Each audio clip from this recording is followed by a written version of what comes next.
There is a story that people love to tell about Nikola Tesla. It is a simple and powerful story. It goes like this. A brilliant inventor, a true visionary, discovered a way to give free, unlimited energy to the entire world. He wanted to pull it from the very air around us. He wanted to liberate humanity from the need to burn fuel or pay for power. But powerful men, the elites, oligarchs of his time, saw this as a threat. They wanted to protect their profits, and so they conspired to shut him down. They crushed his dream. We have been paying for their greed ever since. This is the myth. It is a compelling one. It paints a picture of a lost utopia, but like all simple stories, it leaves out the messy, complicated truth. This essay will explore that myth.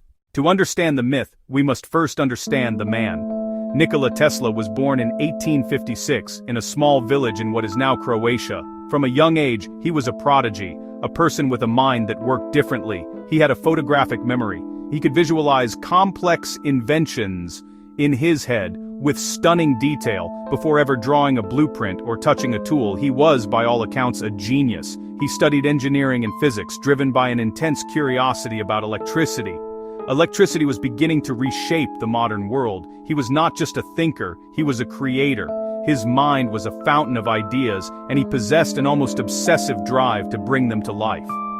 In 1884, Tesla moved to the United States with little more than a letter of recommendation to Thomas Edison. The two men were titans, but fundamentally different. Edison a pragmatist and businessman. Tesla a theorist and dreamer. They worked together briefly. Philosophies clashed. Tesla soon left to pursue his own path. There he made his most lasting contribution, the alternating current system. It made vast electrical grids possible and made him famous.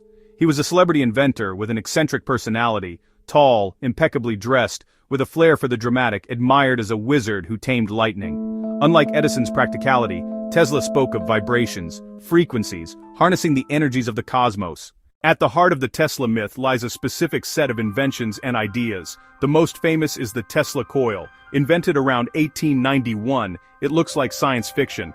Technically, it is an electrical resonant transformer circuit, but that does not do it justice. It amplifies ordinary voltage to incredibly high levels, creating a high-frequency electrical field. The result is spectacular. Long, brilliant sparks, light bulbs glowing without wires. Mesmerizing. For Tesla, it was more than a party trick. He wondered, what if this principle could be scaled up? What if we could transmit massive power across oceans and continents? He theorized the Earth and upper atmosphere could carry electrical vibrations, receivable anywhere with a simple antenna. This is where the idea of free energy comes from. The term is misleading. Tesla was not creating energy from nothing. He envisioned energy broadcast globally, like radio waves. Costly to generate, but free to access with a receiver. No meter on your house, no sprawling network of wires, poles, substations. Energy, once generated, available equally to a banker in New York or a farmer in a remote village. A breathtaking vision. Democratize energy, erase barriers, let remote communities flourish. The claim says Tesla had the tech ready, a tangible reality waiting to be built. Here, the story turns dark. The grandest expression of Tesla's dream was Wardenclyffe. In 1901, construction began on Long Island. The tower rose 187 feet, capped by a 68-foot dome, with iron pipes driven 300 feet into the earth. Not just a building, a machine. The first broadcast station of a world wireless system for communication and power. He poured in his energy, his reputation, his hopes. He needed tremendous money and found J.P. Morgan, who invested $150,000 for control and patents. Tesla pitched global wireless communications, messages, stock quotes, images, competing with transatlantic cables, but his true purpose was wireless power. Costs mounted. Morgan refused further funding. Popular theory, Morgan feared unmetered power would kill profits. Motive aside, funding stopped, and Tesla was in trouble. Others were wary of challenging Morgan. The site went idle. The tower stood incomplete.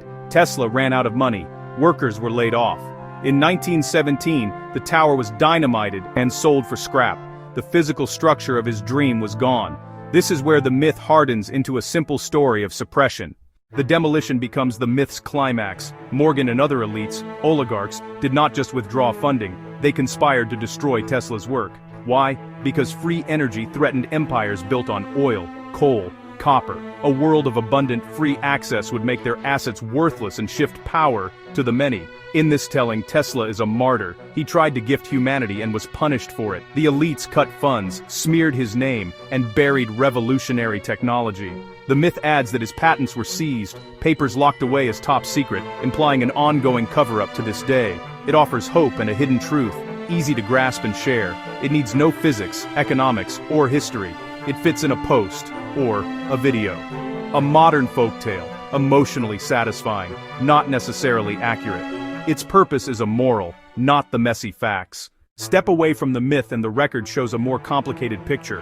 Wardenclyffe did not fail because of a single plot. First, the technical reality. There is no evidence Tesla solved the immense challenge of sending large usable power wirelessly over distance. Energy radiates. Tiny fractions reach receivers, most is wasted. Powering a city this way would require unimaginable source energy, mostly lost. Even today, wireless power works over inches, not continents. Second, money. Morgan was an investor. Marconi achieved transatlantic radio cheaper. Costs rose, returns dimmed. Unmetered power raised real ROI concerns. Third, law and market. Patent wars drained Tesla. Meanwhile, the wired AC grid, reliable and profitable, expanded rapidly. Replacing it with an unproven wireless system was nearly impossible. Finally, Tesla's own choices, poor finances, unfinished projects, big promises, isolation, and health challenges, all hindered a project of Wardenclyffe's magnitude. So, what is the real takeaway? If the simple suppression myth is not true, what should we believe?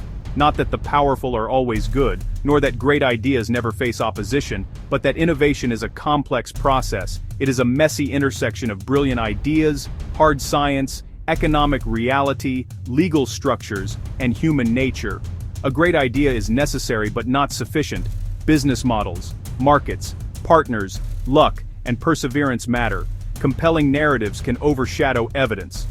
Be skeptical of movie plot stories. Seek reliable sources. Weigh the facts. We still chase clean, abundant energy. Solar, wind, fusion, batteries. Facing science at scale. Financing, regulation, and incumbents. Progress is not a lost secret but hard work within real constraints. Tesla's true legacy is the power of imagination, and the courage to ask world-changing questions.